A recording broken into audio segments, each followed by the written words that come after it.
Hey, hello to all, and welcome to a new show of Believe in Yourself, Believe in Your Business. We are here with Mari McNabb. I am really excited to have this conversation with Mari because she has been doing something amazing the last months. She has been traveling around US, learning from new people, connecting with new people, doing a lot of things that really is takes a lot of courage, a lot of effort, a lot of things to do. So this is great to be with you, Mari. This is great. Well, thank you so much, Alejandra, for inviting me to be a part of this. I've enjoyed connecting with you in this year, early this year, and I'm grateful for this opportunity to be live with you in conversation. No, this is really amazing. Really, I am happy. And everyone, if you want to have to do any questions because you want to know more about what is happening with Mari or anything that is happening, and if you're hearing a lot of noise behind, I have two little kids that are very noisy and happy. So I am not going to worry. I hope that you don't worry about that either. So I love it. One of the things is not being perfect. exactly. So we are going to enjoy the all the things that my kids are going to be creating here. Yes. So, Mari, I always start with this question of who you are, especially who you were before you believe in yourself, what happened in the process, and how you started to believe in yourself. So, tell me a little bit more about your story. Wow. Well, that's quite a question, Alejandro. I started my first company, Memories Out of the Box, over 25 years ago. Um, and all, I think that I was a high school biology teacher in New York City public schools for 8.5 years. Didn't burn out, but got crispy around the edges, as people talk about. And I happened upon a announcement of I think it was a 12-week course called Workshop in Business Opportunity. So this was for people that normally don't have access to mentors and training in business, and I was just sort of like, I can't see myself staying teaching in the teaching field as much as I love my students. It was never the students. It was definitely the administration that finally burnt me out. And so it's like, what's next? And I took this class, had absolutely no idea what I wanted to create, but was encouraged to think outside the box, to try something, new, which I always have seemed to. I never quite fit in anything. High school, I wasn't in the jocks, I wasn't with the freaks, I was kind of in between.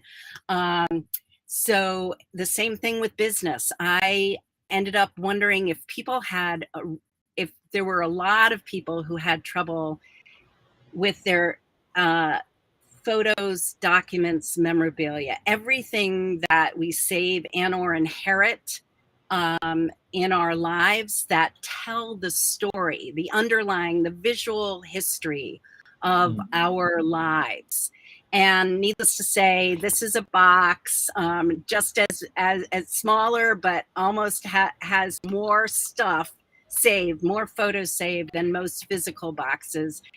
And so I thought, well, and I started asking people, like, do you have do you have a box of photos? And you could see them like they're mine. You could see them go there in their heads, like they'd start thinking about that box or where it was. And of course, I was in New York City, so when people have boxes and bags and suitcases full of photos and documents, it's taking up valuable space in these small apartments, generally speaking. So I was like, okay, well, I think this is a problem.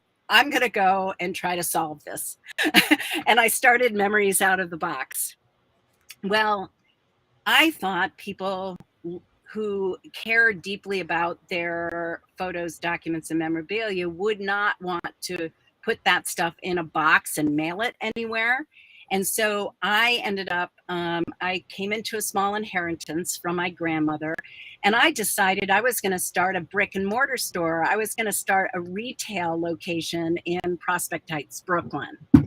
Well, very quickly, I ended up realizing that it's not, sorry about this, that it's not, that I wanted to, that it's not about retail, that people didn't want frames or photo albums or scrapbooks or, you know, things that digital frames. They didn't want those things because the biggest challenge that my clients had was making a decision about their stuff, curating it. So, needless to say, I was at it for a year and a half in my retail location. I had maybe 8 people come in to the Wow. store. But I had a lot, like, people who did come into the store, they were like, what's going on here? You know, like, what's going on here? I offered classes and workshops, you know, kind of a coaching situation where I would coach you in how to handle your photos and documents and how to organize or curate them. But bottom line is it was not at all a success. Like I said, in a year and a half, I might have had a dozen people at most that came in. And what I found quickly is, even though I had to a lot of people asked, do you offer classes? Do you offer workshops? I did that. Nobody could come because of time.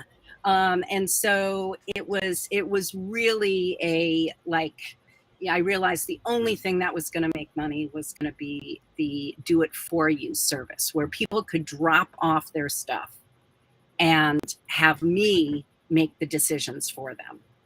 So I ended up, needless to say, that kind of dropped me down into like, what am I doing? How can I, come out of it?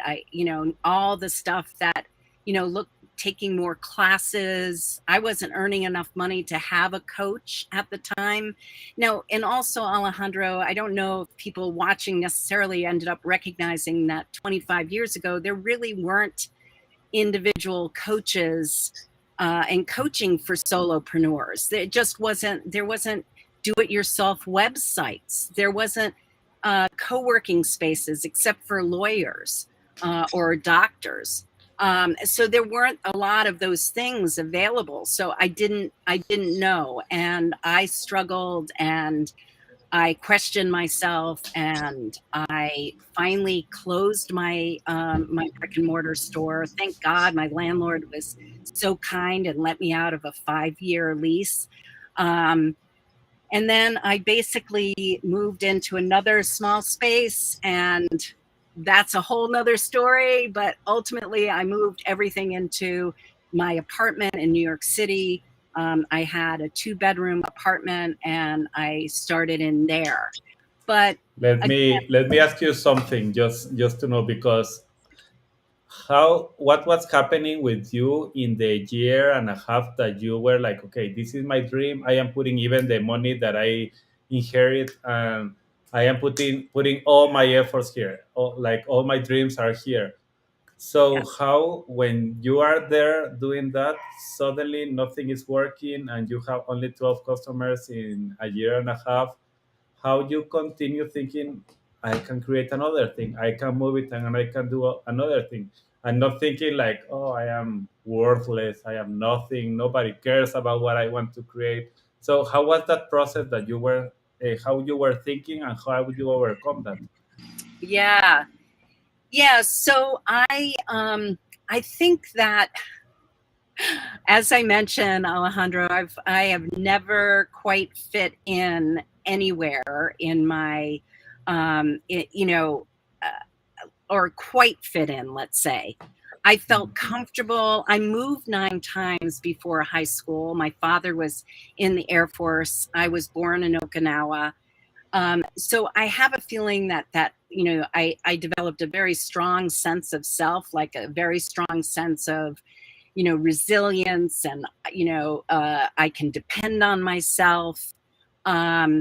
So I think that so I think a big part is that I did have, even though I only had 12 people actually come into my store, I did end up, by that time I had probably 5 or 6 clients for the do it for you. Like, they just brought their stuff in, handed me the stuff, and said, have fun, go for Enjoy. it, enjoy. And I love it. It's like, for me, it's like Christmas Day, like going through, opening up the trunks and, all of that kind of stuff. So I think it really had to do with those few. And I still have one. As you know, I've been on the road. I've been living a digital nomad life now for going on over 4 years. So I've not actually done my work in Memories Out of the Box over the last couple of years, except that I have one client who was my first client ever 25 years ago, who I'm still working with. Wow. And so I got Alejandro, I get messages at Christmas or Easter or Thanksgiving from my clients, thanking me for the works of art that I've created, and thanking me for this opportunity to my end products, my one of a kind visual narratives are not there. I don't interview people. It's not a memoir. It's not an autobiography. I don't interview them and record it on video or audio. My end products, which usually end up being, because my clients have wanted them, good old fashioned scrapbooks, they're literally visual, they're memory prompts. They sit down with them over holidays and they go through page by page and share their own stories. It's not meant to be put on a shelf or watched once a year on their anniversary or whatever. These are actively used. They're in a place that they can get to them, and they pull them down and go through and reminisce together. So I think ultimately, Alejandro, is that from all the conversations I had with people who didn't hire me, but who told me, that this is powerfully important work, and then having my my clients telling me the same thing, those things ended up helping me get through. Believe me, many detours down the pity road, the why me, I can't, I'm not good enough, I'm not a business, I don't know how to market myself. And then also connecting with other colleagues who are personal historians, who do memoir writing, oral history, video biography, or filmmaking, legacy filmmaking, and legacy work, that I've connected with them and realized that our work is so new as far as a profession, a service to provide other people, because it seems so intimate and it seems so personal, that somebody wouldn't want somebody else to do it for them.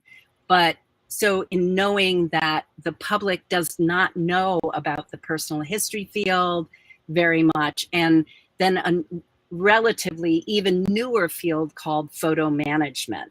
So the photo managers is the association of people who help people with their massive amounts of photos, so that they can get them out of their boxes, out of their phones, out of their computers, and back into their life in some way so that they can enjoy it. So I think it was all of those things, and just kind of a when I know something's right, I just can't let it go. But that's maybe at the end the answer. I know that you told me everything, but really, if you can let it go, it's like you are going to make it happen, and that's at the end part of your mindset. And it's like if you have to make it happen, you are going to do whatever it takes, and that's what it sounds that you were doing, even when you Yes. were taking a year and a half trying to figure it out, and you continue to figure it out because you continue 25 years later, continue doing this thing.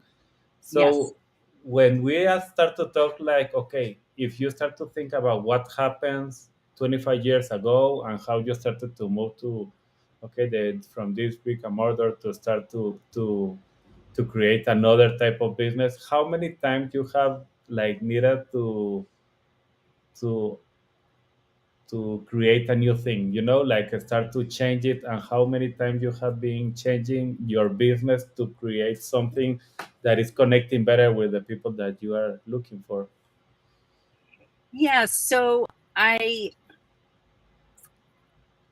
so how many, so interesting that you say that, because I think that that actually has been a challenge for me, because like I said, I have, when I believe in something, and I believe in this business, and I believe, in the value, not, if it was only for me, I wouldn't be doing it still. But I believe that personal history work, and photo management work, and sharing stories, us as a human society, the importance of sharing our stories is critical. So um, because of that, I kind of went from my memories out of the box, to a uh, you know like realizing that I really don't have a great way of marketing still, you know, and so I decided uh, a decade ago to start hosting story sharing events called, originally called Show and Tell. Like elementary school, I'm not so sure that in Mexico you have show and No. tell. No, so it's not. I learned because I started it in New York City. I started show and tell in New York City, and needless to say, a multicultural, multiracial, multilingual city, a beautiful city. Became very aware that there's lots of other countries in the world that do not have show and tell. So the concept is relatively simple. I believe in the United States, it started as a way to help young uh, people feel more comfortable talking. It's sort of like, what would you call it? Toastmasters for the Mm. elementary, the That's good. elementary group. It was to help shy kids and all kids to have this opportunity to get up in front of their classmates and tell a story. And they found that having a photo or an object or an animal, um, a gerbil or a turtle or whatever, made it easier for students to do that. And so elementary school students, and I've actually found the same thing, although we discourage bringing live animals to our events. But but we invite people to bring a photo or an object, again, as a way to kind of, it's a prop to be able to hold on to it. And Mm. I realized, I've seen, like you have, Alejandro, you're more on on a business level than I have been. I'm more like, personal level. But I've seen, as I know you've seen, that many companies now are using events as a way to market themselves, create goodwill, create, connections, all, like mental connections to them. They, sponsor music or theater or whatever. So there's these events that people are putting on to create, build community and build connection with their brand. And so I went to a friend's storytelling event in New York City, and I saw them say you have 8 minutes, you can't have a prop, and you can't read from anything. And of course, I'd been dealing with, up till that point, 15 years of people's, locks of hair, baby teeth, baby booties, ultrasounds, even Civil War diaries. Like, I dealt with all of this stuff in people's archives. And so I was like, why can't I invite people to bring a photo or a document or a thing and tell the story, again, as a way to connect with me personally, to get to know me, get to like me, think of me, remember me, again, oh yeah, I don't, so-and-so is moving, or they're having a anniversary, or they're retiring, or they're downsizing, or so-and-so's grandmother died and we just don't know what to do with all these boxes of photos. Well, there's this woman who does these events, where I don't do much of the sharing. I host these events both in person now, thankfully, again, a little bit because of COVID, but online and in person, as a way for people to tell their stories and make connections to me. But not only, what I've noticed in a decade is the most important thing is they make connections with one another, and with themselves, with their own history, to an extent, their family history, by why do they hold on to this object? What story does it tell? And this is very interesting because at the end happens to be very similar to what we are doing here. This believe in yourself, believe in your business. What we are talking here is how we can help you to create the business that, okay, every business people like you needs to have a story to come from something. And really at the beginning when I was thinking about this, it's like, okay, but who will share their story with me? And I don't know if really people are looking to do that. And when you start to create this, suddenly everyone is really wanted to share their story. They want to see that it's valuable, and they are really thankful that you are asking this type of question. And I have had people from like a lot of, like a range of people, like from different areas, from different, so it's, I, and what I like most of what you are doing is exactly what you are saying. It's like you travel to be near them, to connect with them in person, and try to, okay, let's do it in person. Let's. I know that there is a world that is online right now, that everything is moved to be online, but you continue doing this in person. So, in that Yes. regards, what do you think is moving you to do this, continue to do this on in person, when you know that online it's even maybe easier to do it and you can continue doing it? Yeah. Well, a couple of things.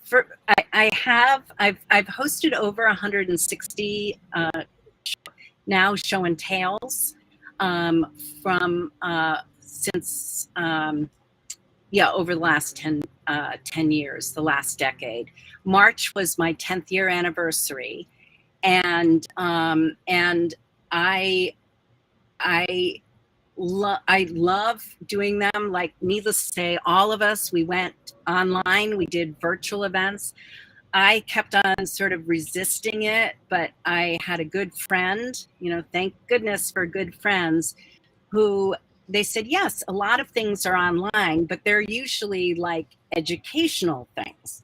They're usually like a speaker is talking and teaching you something, but there's not a lot of highly interactive things that you can do online. This was 2 years ago.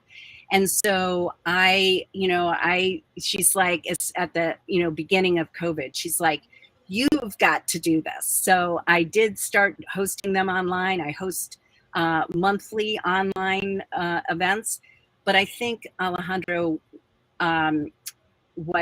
why I'm grateful for things like improving a bit on the COVID grounds, so to speak, in the COVID world, is that at a lot of the storytelling events that I went to, I love them dearly. I have friends who've won, Grand Slam, the Moth, like they're just crushing it. It's beautiful. They've actually come to my events as well. And what they say is what's so nice is that there isn't an agenda. It is not a performance based. Mine I call story sharing, not story telling. And they said it's just so much more relaxed. They know that they're just sharing the story of some object and that it's coming more naturally from them. It's just coming out from them, naturally. And that they can hear other people doing that as well. So, and that's what they really like. But the difference between the storytelling and story sharing in person is that in the storytelling events, everybody kind of, at the end of the event, everybody gets up and they leave. I've gone to several. They're wonderful. They're very entertaining. You can learn something. It makes you think about your own life. It's totally a wonderful experience. But at every single one of my in-person events, people stayed after the event and connected with people that they had never connected with before, because they had a point of contact. I love that apron that you brought from your grandmother. My aunt had an apron just like that, and I love spending hours in her kitchen. There's a simple, the pen, that book, that whatever you brought reminded me of such and such. So they stayed after and made deeper connections. And that's why I love I haven't done one in 2 years, but in March, I did one as part of the Photo Managers Conference in Denver in person for the first time in over 2 years. And then I did one in LA. And then I just did one as part of the World Domination Summit that happened in Portland, Oregon. It's the 10th year and the final year, but I did an event, and that kind of leads me to how many times did you evolve, or how many times did you come up with a new idea or shift? I think my big challenge is when I believe something, I kind of hold on to it a little too tightly. So everybody loves the show and Pale's name once they come to an event. But getting people to an event was almost impossible. It wasn't sticky enough. It wasn't interestingly enough. It wasn't strong enough from the get-go to get people to come. But I was so attached to the name. But thankfully, I recently, about a month and a half ago, ended up realizing instead, a little bit of this story because I talked to you about it, but that I'm now calling them things that matter. And for some reason, and that I've talked to other people. I said, what do you think about this name, using this instead? And it inspires it. It makes them think, because of course things aren't the things that matter. It's not things that matter. But it's things have a way of holding on to the memories of the best things in life, and that's why we hold on to them. Why they matter is because of those stories. No, and that is really cool, because at the end it's very unique. I believe it's very nice. And I agree. We have things that are changing us, and that's why you can say something like, okay, I have this pen that you can say that there is no value because this is like nothing and it's maybe 99 cents.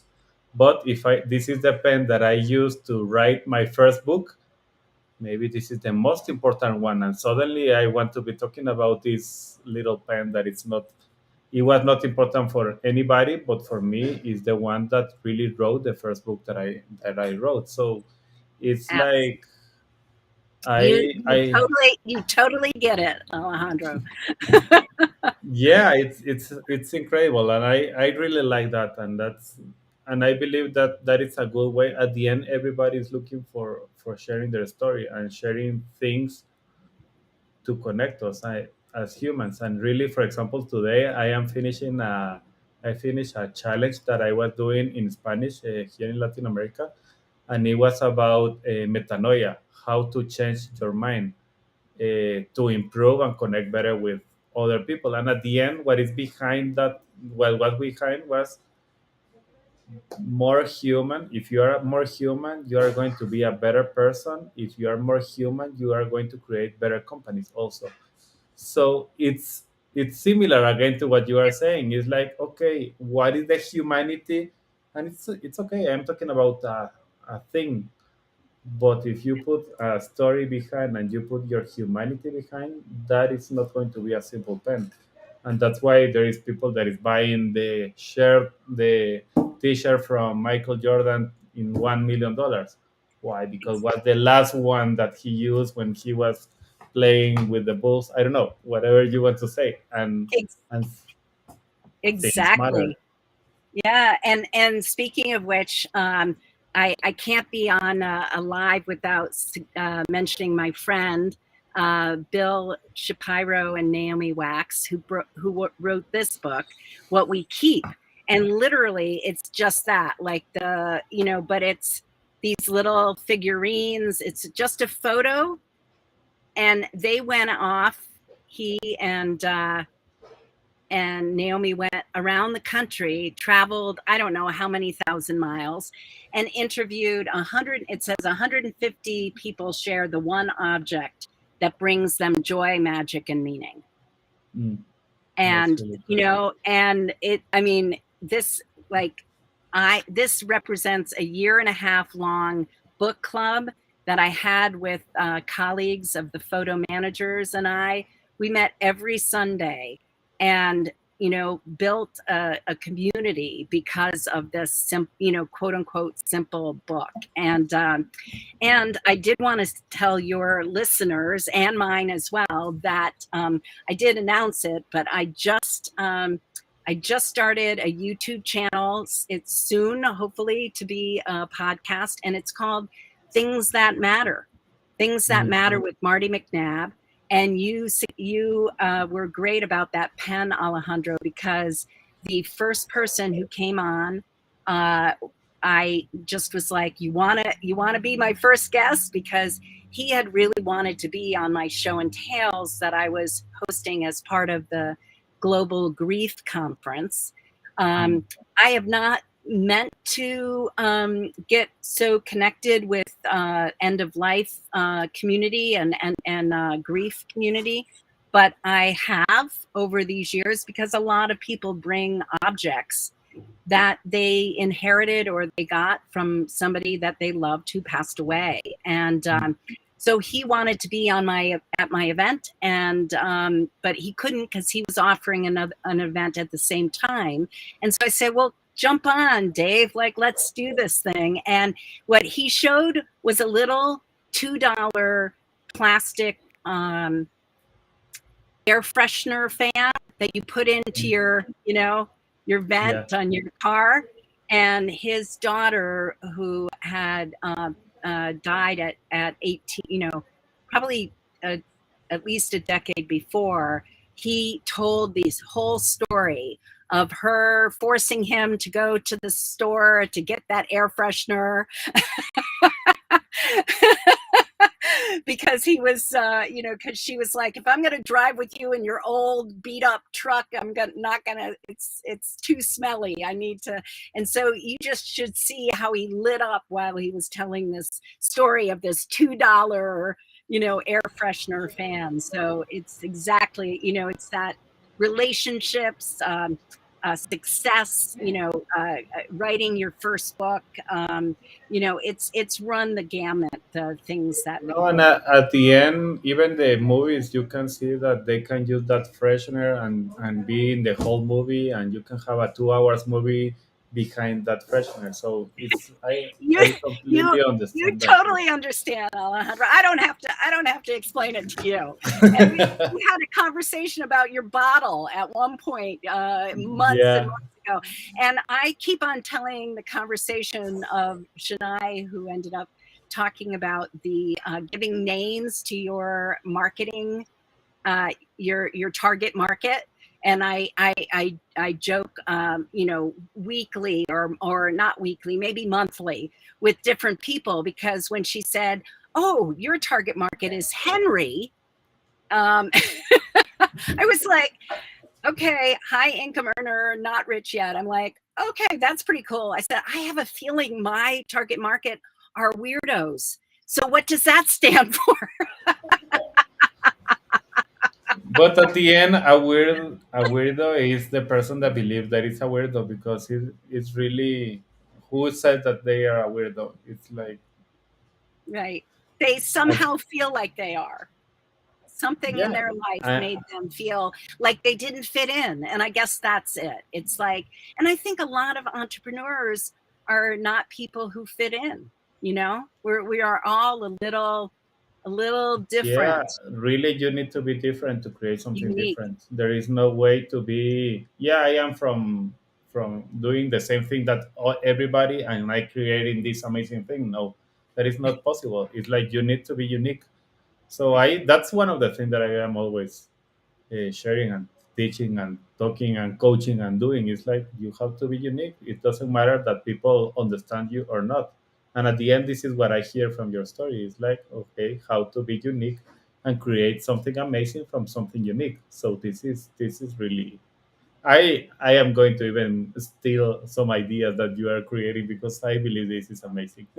Hey, thank you. You're not the first one. So, the Association of Personal Historians, APH, it was around for 22 years. Unfortunately, it folded about 5 years ago, went bankrupt. But I gave the idea of show and tell as a way for them to market themselves, and that's another thing that I'm excited about, is that I just launched an online community where I'm teaching people how to host these unique, uh,